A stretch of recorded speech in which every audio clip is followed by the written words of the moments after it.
Bonjour, bonjour, c'est Kay Tarot, j'espère que vous allez bien. Bienvenue à vous dans cette guidance sentimentale intemporelle. On va aller voir est-ce que cette personne pense à vous et comment. Alors, pour vous aider à choisir, j'ai pris des autocollants. Donc, on a trois femmes. Alors, en premier, on a celle-ci. En deuxième, celle-là. Et en troisième, celle-là. Voilà, vous choisissez celle qui vous appelle le plus. S'il y en a plusieurs, vous pouvez aller voir les guidances. Il y a peut-être des messages à recevoir. Et puis voilà, je vous laisse choisir et je vous dis à tout de suite pour votre guidance. Aujourd'hui, cette vidéo est en partenariat avec Présage, la première application de voyance française créée en 2016. Donc Présage, c'est une petite équipe d'une dizaine de voyants qui sont triés sur le volet et qui vont répondre à toutes vos questions. Les réponses sont toujours de vive voix et sous 24 heures. Et puis en plus, vous gardez l'historique de vos échanges. Vous pouvez aussi demander des consultations au téléphone ou en visio avec le voyant de votre choix. Et ce dernier vous rappellera dans l'heure. Voilà. Enfin, sachez qu'en cliquant sur le lien et en téléchargeant l'application, vous soutenez directement la chaîne et mon travail. Bienvenue à vous qui avez choisi le premier tas. Alors, on va aller voir les énergies de la relation, comme d'habitude, pour voir si ça résonne. Si ce n'est pas le cas, c'est peut-être que ce tas n'est pas pour vous, et dans ce cas-là, vous pouvez en voir un autre. Et puis, c'est une guidance générale. Donc, vous prenez ce qui résonne, vous laissez le reste de côté. Et puis, si vous voulez approfondir, je propose des guidances privées, soit sur l'application Présage, qui est partenaire de cette vidéo, ou je vous rappelle dans l'heure, soit via mon adresse mail, et vous avez toutes les infos en barre de description. Alors,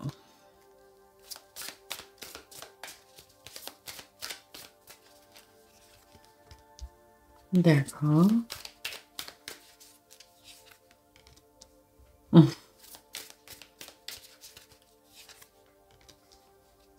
Ok. Alors, on est sur une espèce de flirt. Moi, je sais pas pourquoi, j'ai un flirt un peu prude. Vous voyez, plus dans des énergies de crush, à la limite, de première romance, un truc très, très adolescent, je trouve, dans les énergies. On se regarde de loin, on se taquine un peu, on se cherche, on se séduit, mais tout ça reste très mystérieux, je trouve. Très... on tourne autour du pot, on essaie d'avoir que l'autre, comment dire, fasse un pas avant nous. Vous voyez, des deux côtés, il y a énormément de prudence, de pudeur, de mystère. Et en même temps, il y a ce côté très enthousiasmant, très... Vous voyez ce que je veux dire? Vraiment les premiers crushs, quoi. On se regarde de loin, on n'ose pas, on interprète un peu, on agit en conséquence. Voilà, il y a quelque chose de très... ouais, de très mignon, je trouve, de très enfantin. Et puis surtout, j'ai l'impression cette peur de trop y croire, d'où cette espèce de pudeur et de mystère.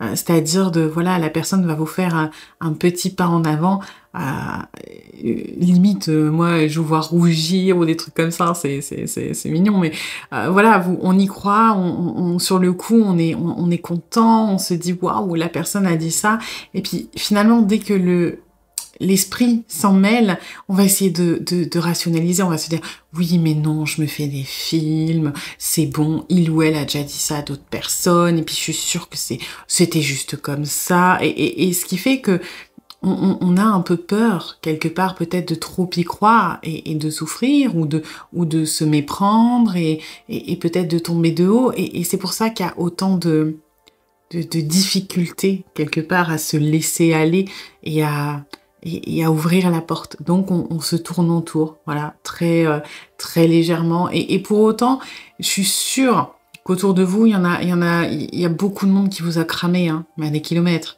C'est-à-dire que ce n'est pas assez clair et pas assez évident que pour vous deux, hein.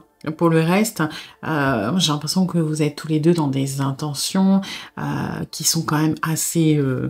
marqué, parce qu'il y a cette attirance qu'on n'arrive pas à oublier. Et on ne peut pas s'empêcher de douter de l'autre, alors que d'un point de vue extérieur, les petites attentions, elles sont là, les petites déclarations, elles sont là, les petites preuves dont vous avez mutuellement besoin, elles sont là. C'est juste qu'elles sont minimisées parce qu'on a peur de trop s'emballer. Ok. Bon, on va aller voir si cette personne pense à vous et comment. Alors.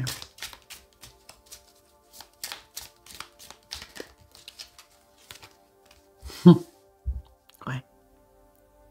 Alors, ce chariot, je ressens de deux manières très marquées et qui sont toutes les deux assez différentes. Alors, on pense beaucoup à vous. On pense beaucoup à vous et il y a une certaine détermination, une certaine volonté à ne pas lâcher l'affaire, à essayer peut-être de faire avancer les choses, même si c'est compliqué pour les deux côtés. On n'a pas envie de juste laisser tomber, de juste oublier. C'est-à-dire que oui, on est capable peut-être de faire des petits jeux comme ça, de l'esprit, de minimiser un petit peu ce qui peut être dit ou être fait entre vous. Pour autant, on n'a pas envie de se décourager complètement, on n'a pas envie de mettre les choses de côté et on a cette détermination qui ressort dans le chariot.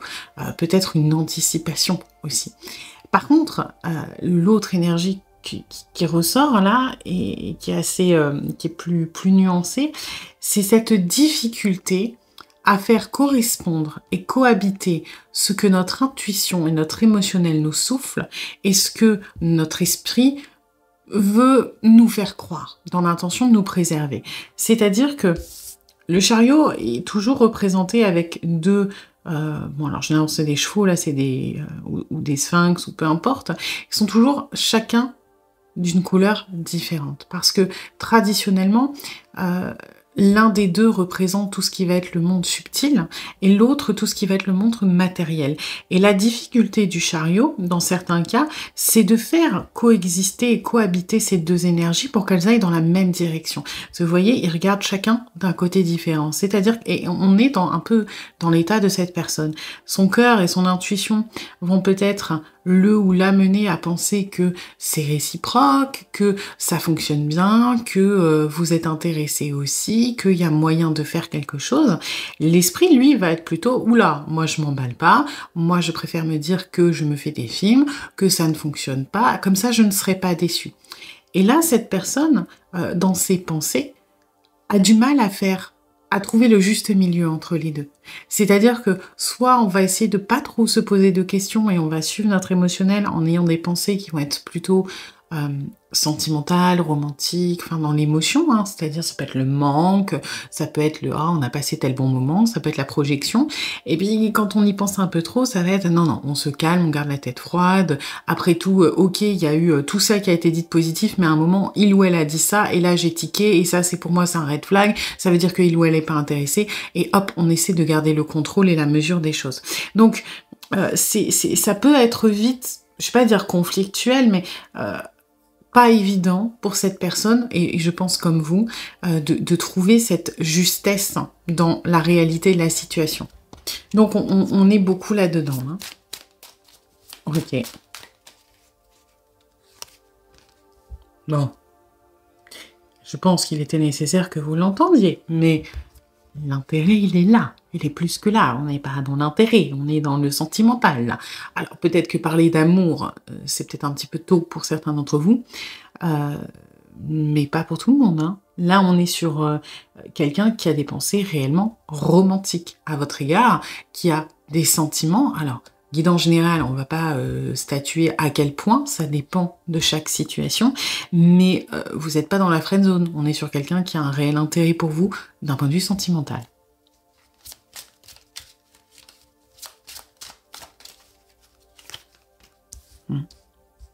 Et forcément, vous voyez, c'est un petit peu le processus. Hein. Les sentiments, ils sont reconnus. Ça, ils sont acceptés. Hein. C'est-à-dire que dans cette espèce de cohabitation de deux idées qui s'opposent, ce que l'on ressent pour vous n'est pas remis en cause. Ça, on n'en doute pas. D'accord? Ce qui va nous faire douter, ça va être la réciprocité des choses. Donc, forcément, on va entrer dans les énergies de l'impératrice qui vont donner que cette personne pense beaucoup à vous. Cette personne peut énormément projeter, peut énormément essayer de, voilà, soit va plutôt vivre dans ce qui a été dans le passé et donc ressasser, se remémorer, voilà, vivre un petit peu à travers cette idée de la relation, soit va se projeter, d'accord, mais en mettant un certain détachement par rapport à la matière, d'accord. L'impératrice n'est pas du, enfin, ça dépend, mais n'est pas réellement dans la matière, elle est beaucoup plus dans le mental, dans la conceptualisation des choses. Puisqu'on dit que l'impératrice est l'architecte, là où l'empereur va être le bâtisseur, par exemple. Vous voyez? Et donc, c'est vrai qu'on est quand même assez peureux, on va dire ça comme ça, à l'idée de construire quelque chose, à l'idée de ramener ce que l'on espère à la réalité sous peur que ça ne soit pas vrai. D'accord? C'est-à-dire que c'est rassurant de se dire qu'il peut se passer ça ou il s'est passé ci et que tous les champs des possibles sont ouverts. C'est un peu plus compliqué de se confronter à la réalité qui pourrait être différente. Et comme on a peur de souffrir, bon, eh ben, on préfère vivre un petit peu dans l'illusion, la procrastination et des choses comme ça. Voilà. Et donc on arrive à ce 4 d'épée, forcément l'immobilité. Oui, on pense à vous, on imagine beaucoup de choses, on pense avec beaucoup de tendresse à vous. Pour autant, là, il y a un petit peu de lâcheté, ou du moins de manque de courage, ce qui peut se comprendre parce qu'on a réellement une insécurité sur le fait de la réciprocité. Et du coup, on se décharge un petit peu en se disant « ce n'est pas à moi ». De le faire. Si les choses sont bloquées, ce n'est pas de mon ressort. C'est à la limite, ben moi je suis prêt ou prête à avancer si la personne m'envoie un signal clair. Mais tant que ce n'est pas le cas, ben moi je vais pas faire le forceur ou la forceuse. Donc je me déresponsabilise et j'attends. Voilà. Bon.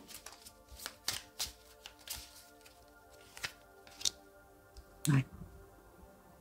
On est un petit peu dans la gestion un peu maladive, je dis bien un peu, du contrôle quand même. Hein. Une personne qui a peur énormément de perdre, peut-être du rejet, de l'abandon, peu importe, hein, de toute façon, en guidance générale, on ne peut pas aller voir quelle blessure précisément bloque. Mais là, on est sur une personne qui a une espèce de peur du vide, qui a peur de perdre, d'accord? Donc, encore une fois, soit d'être abandonné, soit d'être rejeté, peu importe, et qui, pour moi, préfère garder la gestion des choses. Et la gestion, chez cette personne, ça va passer par l'anticipation des scénarios catastrophes, d'une certaine manière. C'est-à-dire, je ne m'emballe pas, je suis comme saint Thomas, je ne crois que ce que je vois, et tant que je n'ai pas la certitude ou la preuve que je ne vais pas me casser la gueule, je préfère anticiper les conséquences qui pouvaient arriver et garder le contrôle sur la situation, c'est-à-dire ne pas m'engager, ne pas faire le pas qui pourrait quelque part m'être fatal. D'accord? Donc on a cette espèce de contrôle un petit peu sur l'émotionnel qui est un petit peu, oui, particulier quand même.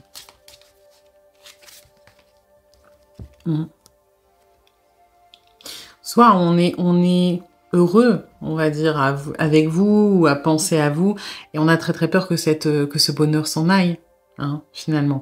Donc, on est sur une personne qui pense beaucoup à vous, avec une part de tendresse qui est clairement non négligeable, mais avec beaucoup de craintes, qui font qu'aujourd'hui, on préfère ne pas se mouiller. Voilà, on est dans une position d'attente. Après, j'ai envie de vous dire que peu importe quelque part les signaux ou les appels de phare que vous ferez, on est sur quelqu'un qui aura besoin que ce soit réellement clair pour se lancer. Et quelque part, n'ayez pas peur d'être trop rentre dedans, hein, j'ai envie de dire, parce que pour cette personne, ce sera toujours trop subtil pour que ce soit suffisamment clair. Donc voilà, s'il y a des moments où vous faites des petits points d'avant, vous dites « Oh mon Dieu, je suis allée trop loin », non, dites-vous que ce sera rarement trop loin. Hein. Peu de chances que ça arrive. Voilà. Eh bien écoutez, j'espère que cette guidance vous aura plu, vous aura surtout aidé. Si c'est le cas, eh bien n'hésitez pas à liker, à partager, à commenter, à vous abonner. Et puis moi, eh bien je vous dis à bientôt pour une nouvelle guidance. Bienvenue à vous qui avez choisi le deuxième tas. Alors, on va aller voir les énergies de la relation, comme d'habitude, pour voir si ça résonne. Si ce n'est pas le cas, c'est peut-être que ce tas n'est pas pour vous. Et dans ce cas-là, vous pouvez en voir un autre. Et puis, c'est une guidance générale. Donc, vous prenez ce qui résonne, vous laissez le reste de côté. Et puis, si vous voulez approfondir, je propose des guidances privées, soit sur l'application Présage, qui est partenaire de cette vidéo, où je vous rappelle dans l'heure, soit via mon adresse mail. Et vous avez toutes les infos en barre de description. Alors,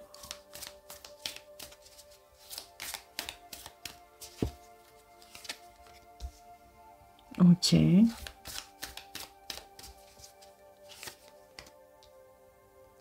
Mhm.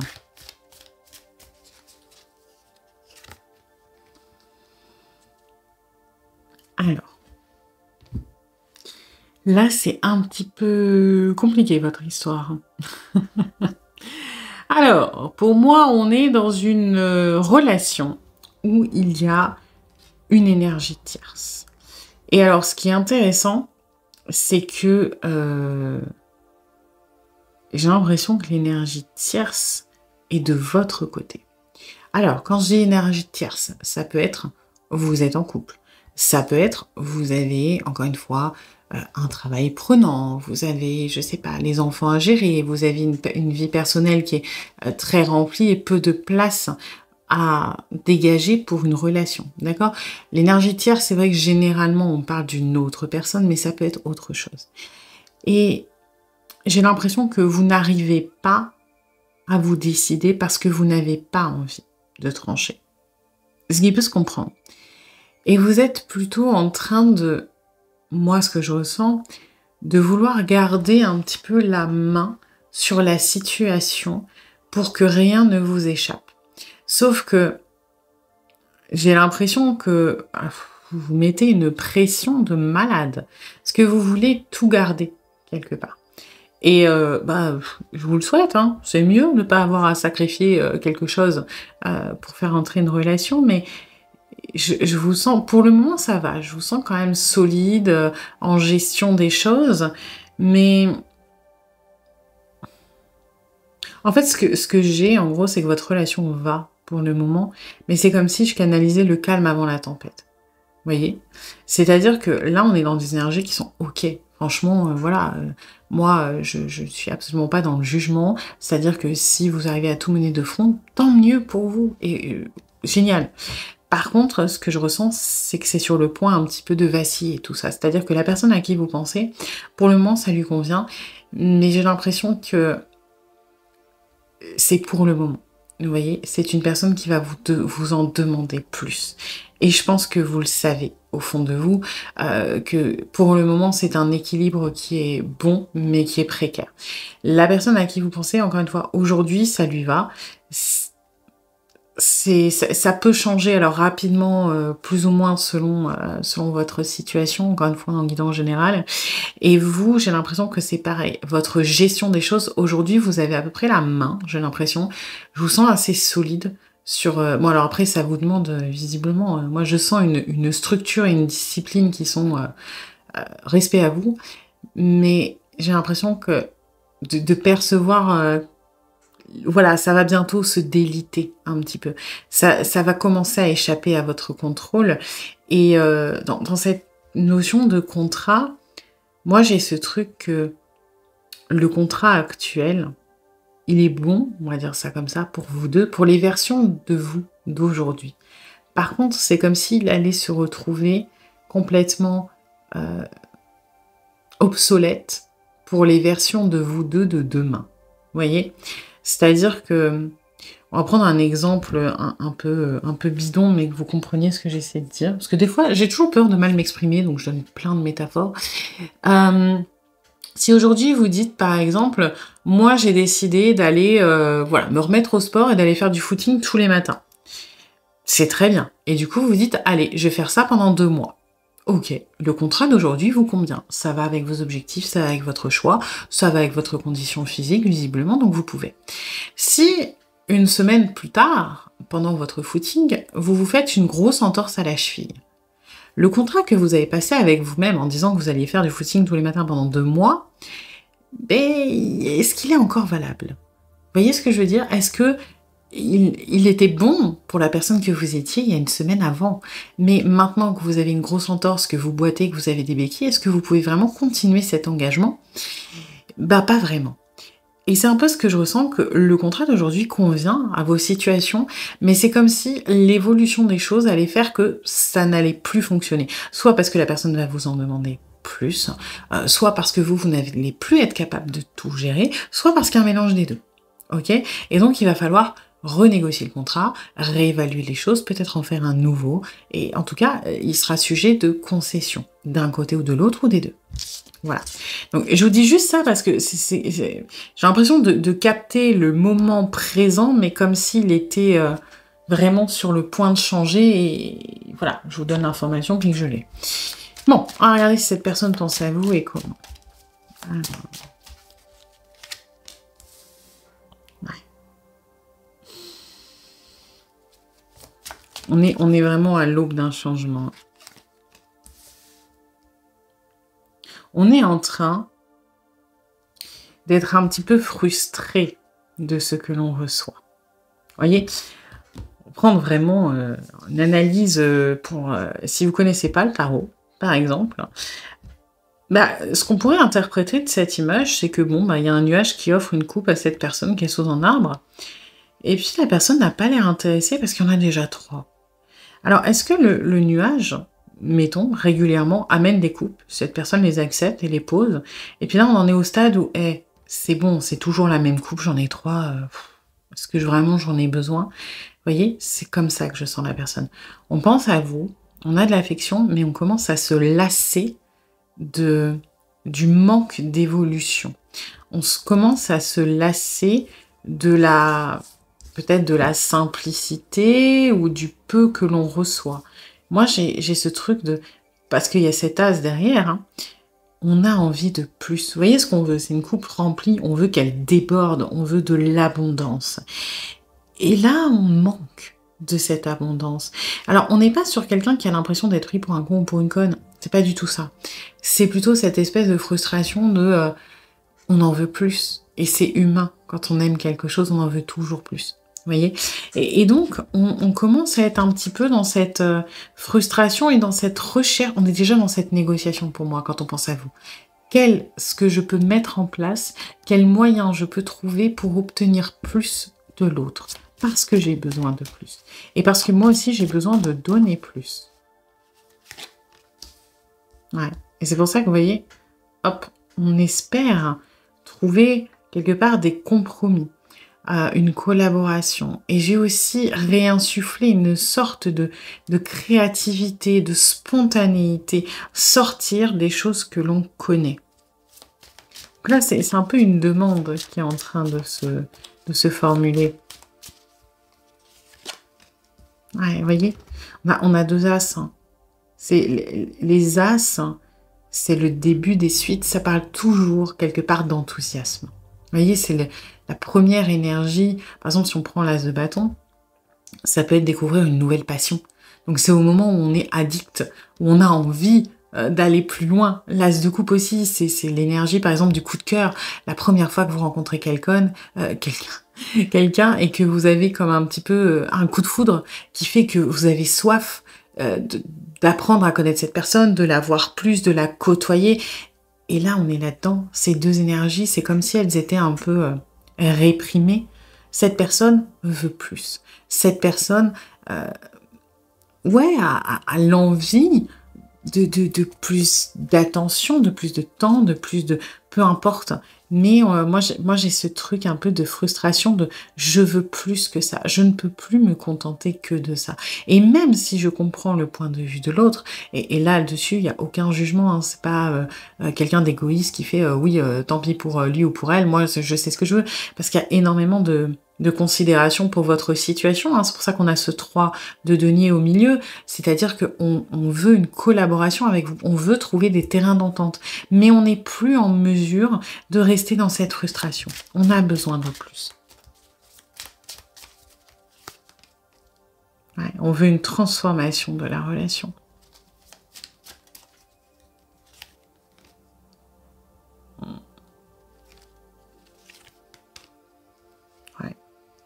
Vous voyez, on est quand même après cette mort, on est dans du denier. Le denier, de manière générale, ça parle d'investissement, ça parle de récolte, ça parle d'abondance aussi quelque part. Et là, on en est là. On pense beaucoup à vous, mais on est en train d'essayer de chercher comment est-ce qu'on peut peut-être... C'est comme si relancer la relation. Voyez, ça peut être, je ne l'ai pas dit dans les énergies générales, mais par exemple, pour vous donner une comparaison, ça pourrait être quelqu'un avec qui vous êtes en couple et aujourd'hui vous êtes particulièrement préoccupé par votre travail, par exemple, ou par des problèmes externes, et sans vous en rendre compte, vous délaissez un petit peu cette personne, et aujourd'hui cette personne est lassée de la situation. Cette personne veut vous retrouver, cette personne veut passer du temps avec vous, veut repartager des choses et comprend votre situation, donc n'a pas envie de faire le forceur ou la forceuse, mais d'un autre côté, aimerait que cela change. Ou peut-être que vous l'avez vécu, ce genre de situation dans le passé, pour que vous compreniez l'état d'esprit de l'autre.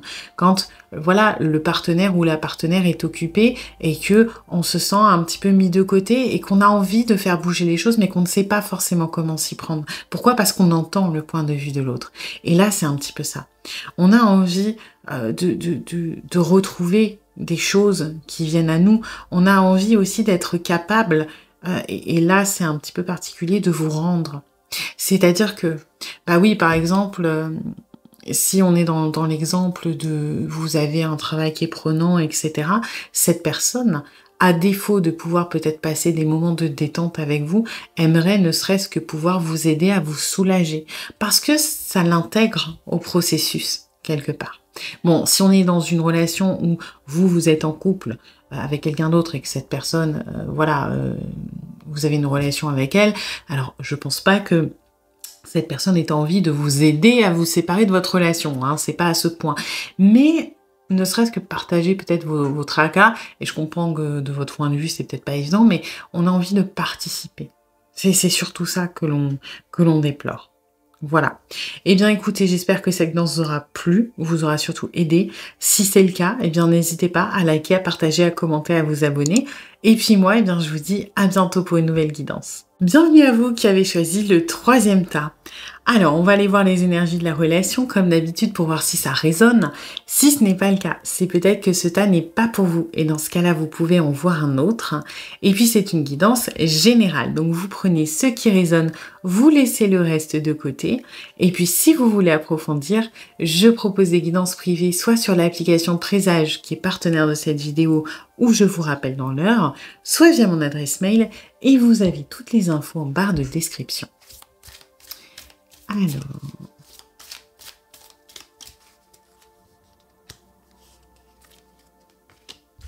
d'accord.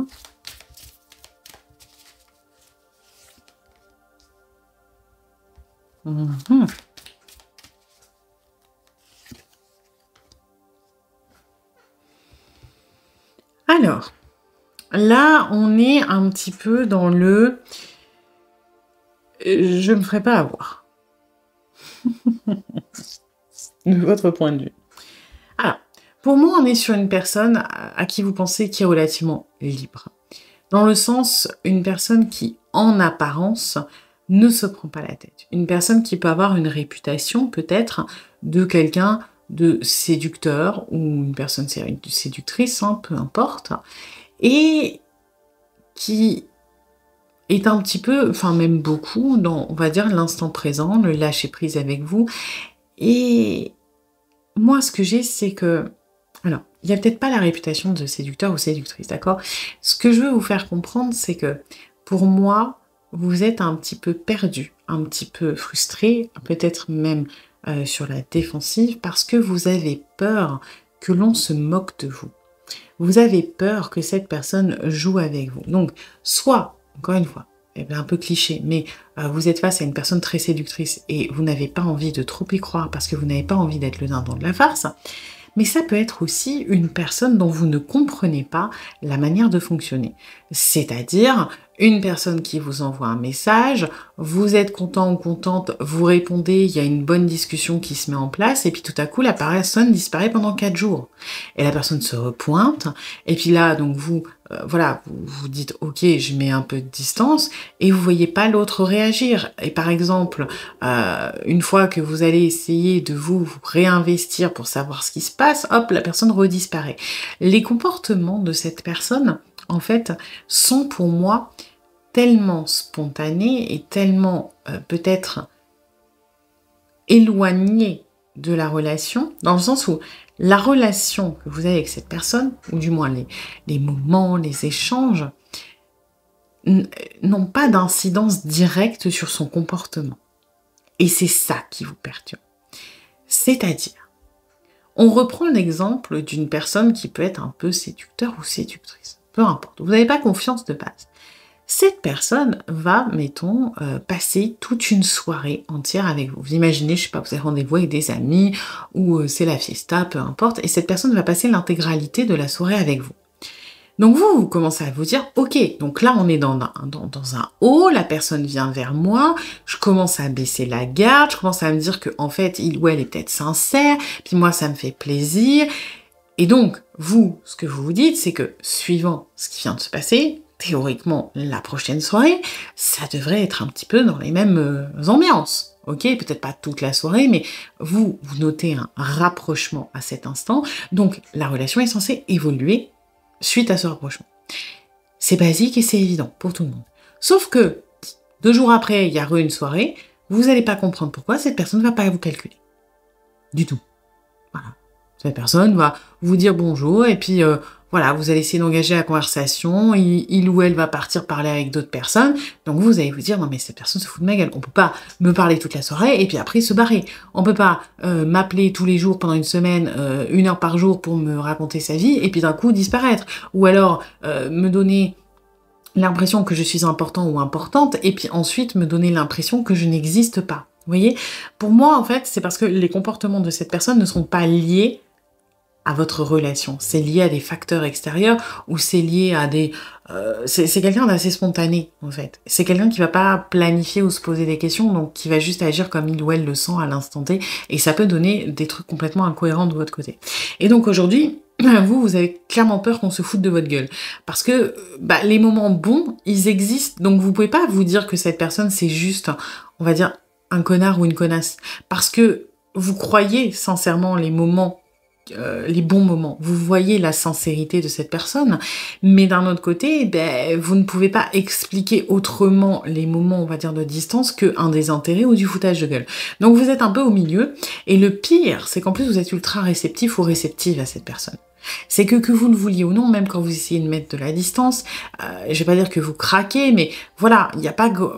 Dès que cette personne revient, alors ça veut pas dire que vous êtes sur emprise, mais vous pouvez pas vous en empêcher de croire à sa sincérité et de retomber dedans, quelque part. Et donc, ça agrandit encore plus ce sentiment de j'ai l'impression d'être pris pour un con ou pour une conne. J'ai l'impression qu'on joue avec moi, j'ai l'impression d'être idiot, j'ai l'impression d'être idiot ou idiote, d'être naïf ou naïve, j'ai l'impression de me faire avoir.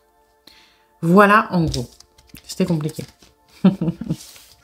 Ok, alors on va aller voir si cette personne pense à vous et comment.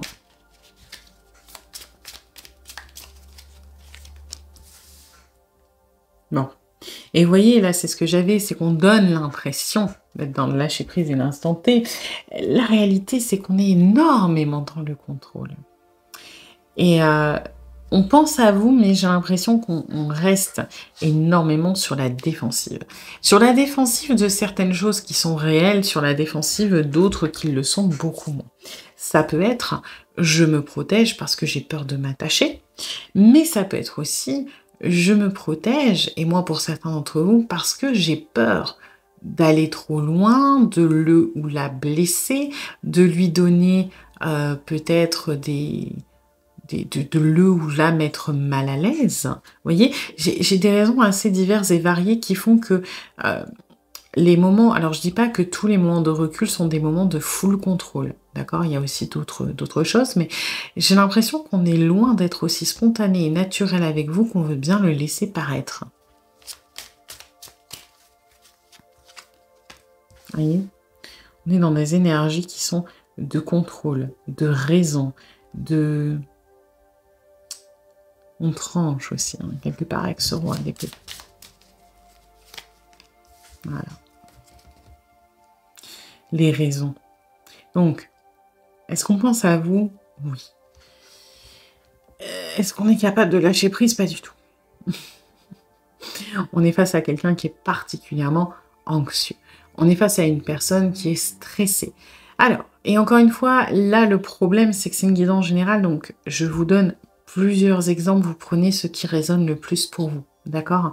Pour certains d'entre vous, ça va être la peur de mal faire. Pour d'autres, ça va être la peur de déranger. Pour d'autres, ça va être la peur de se laisser aller. Et là, c'est plus personnel. Il y a des peurs... on n'est pas du tout pour tout le monde sur quelqu'un qui a peur pour lui ou pour elle. Hein. On a des personnes qui ont peur pour vous. D'accord? Peur d'être, on va dire, inconvenant, d'aller trop loin. Peur de... Alors, ça peut être par exemple parce que vous avez déjà eu une histoire et que ça n'a rien donné. Et qu'aujourd'hui, on ne veut pas vous refaire de mal. Ça peut être parce que vous êtes en relation déjà, qu'on a des sentiments pour vous et qu'on ne veut pas outrepasser le côté un peu... sacré, on va dire, de la relation, d'accord? On veut pas vous mettre dans une position délicate. Ça peut être ça aussi. Hein. C'est-à-dire que pour certains d'entre vous, oui, j'ai de la peur pour soi, de voilà, je stresse pour moi, et il faut que je reste mesurée, mais pour la majorité, j'ai surtout peur de vous, enfin, pour vous, de votre réaction, de ce que cela peut provoquer chez vous, de ce que cela peut engendrer de négatif chez vous. Et donc, à vouloir bien faire, quelque part, malheureusement, on fait mal. Mais ça part d'une bonne intention. Ouais. Vous voyez, on se sent dans une impasse. Et on se torture littéralement l'esprit. Hein. Moi, j'ai quelqu'un qui est en mode résiste, prouve que tu existes, mais pour des raisons qui ne sont finalement que mentale et interprétée. C'est-à-dire que malheureusement, j'ai quand même une personne qui essaie beaucoup de penser à votre place. Hein. C'est-à-dire, si je mets de la distance, c'est parce que j'ai pas envie de le saouler ou de la saouler. Parce qu'il ou elle a un emploi du temps chargé. Alors que vous, tout ce que vous demandez, c'est qu'on vous écrive, par exemple. Vous voyez, on est sur des interprétations qui sont malheureusement erronées, qui sont fausses et qui encouragent cette situation un petit peu compliquée. Ça peut être, par exemple... Voilà, moi, je refuse de trop, tiens, par exemple, le draguer ou la draguer ou me rapprocher parce que j'ai l'impression que il ou elle est intéressé par quelqu'un d'autre qui est mieux que moi et que j'ai pas envie de foutre la merde dans le début de relation potentielle qu'il y a entre eux. Oui, ça peut être des choses comme ça. Parce que j'ai vraiment, encore une fois, c'est beaucoup de contrôle, mais par rapport à de l'empathie, par rapport à vous. Pour certains d'entre vous, oui, bien sûr, je me répète, mais ça peut être qu'on a peur de souffrir, de, je sais pas, de s'engager, de machin, mais ça reste une minorité d'entre vous. Hein. Ouais. On est des fétistes devant la situation, ça c'est sûr de toute façon. On est dans un contrôle, mais mon Dieu, excessif. Hein. Vraiment excessif. Hein. Vous voyez, c'est un petit peu l'opposé de l'image que l'on a au début. Et ça me fait penser à ces grands sportifs ou ces grands danseurs, où vous savez, quand on les regarde, ils ont l'air de rendre ça facile. Vous voyez, quand vous voyez, un bon danseur, par exemple, vous vous dites, waouh, ça a l'air tellement simple quand il ou elle le fait. Ouais, mais c'est des années derrière de pratique, de travail, de sacrifice, de concession. Et pour autant, c'est une fausse simplicité. Comme quand vous regardez le nombre de gens, par exemple, quand vous regardez quelqu'un qui fait un beau dessin, le nombre des gens qui vont dire « t'as de la chance, t'as du talent ou t'as un don ». Parce qu'on a l'impression que c'est facile, mais la personne, elle a travaillé toute sa vie pour avoir ce niveau, vous voyez? Et là, c'est un petit peu ça. On vous donne cet air faussement négligé, faussement nonchalant sur la situation. On vous donne l'impression de s'en foutre même, alors qu'au contraire, en intérieur, on est tellement stressé et tellement dans le contrôle de ce que l'on fait pour ne pas vous causez du tort, pour ne pas vous mettre mal à l'aise, peu importe. Et le problème, c'est que tout vient d'interprétations qui sont fausses. fausse, encore une fois. Donc on se sent bloqué, on se sent perdu, on se sent vraiment comme ce pendu immobile et ben on essaie de prendre sur soi et de saisir les moments quand ils se présentent. D'où le côté complètement imprévu et complètement bancal et instable des attentions que vous pouvez avoir quelque part. Parce que dites-vous que 95% du temps, cette personne contrôle ce qu'il ou elle fait et que à des moments, en fait, vous, sans vous en rendre compte, vous allez envoyer des signaux, des informations par votre attitude, par votre discours, que cette personne va interpréter comme une porte ouverte. Et donc va se précipiter dedans parce que là, on va se dire c'est une porte ouverte. Typiquement, voilà, j'ai envoyé un message, d'habitude la personne me dit salut et je prends ça comme je la dérange, donc je n'écris pas, les périodes de distance. Et là, cette personne m'a répondu coucou. Ok, je le sens ou je la sens de bonne humeur, je me dis que c'est mon moment, j'y vais. Bam, je profite de ce moment pour me rapprocher sans penser à la suite. Et puis une fois que ce moment est terminé, je le recloisonne, je le compartimente et je reviens dans mon quotidien de je contrôle. Voilà. Pas évident votre situation. Eh bien écoutez, j'espère dans tous les cas que cette guidance aura plu, vous aura surtout aidé. Si c'est le cas, eh bien n'hésitez pas à liker, à partager, à commenter, à vous abonner. Et puis moi, eh bien je vous dis à bientôt pour une nouvelle guidance.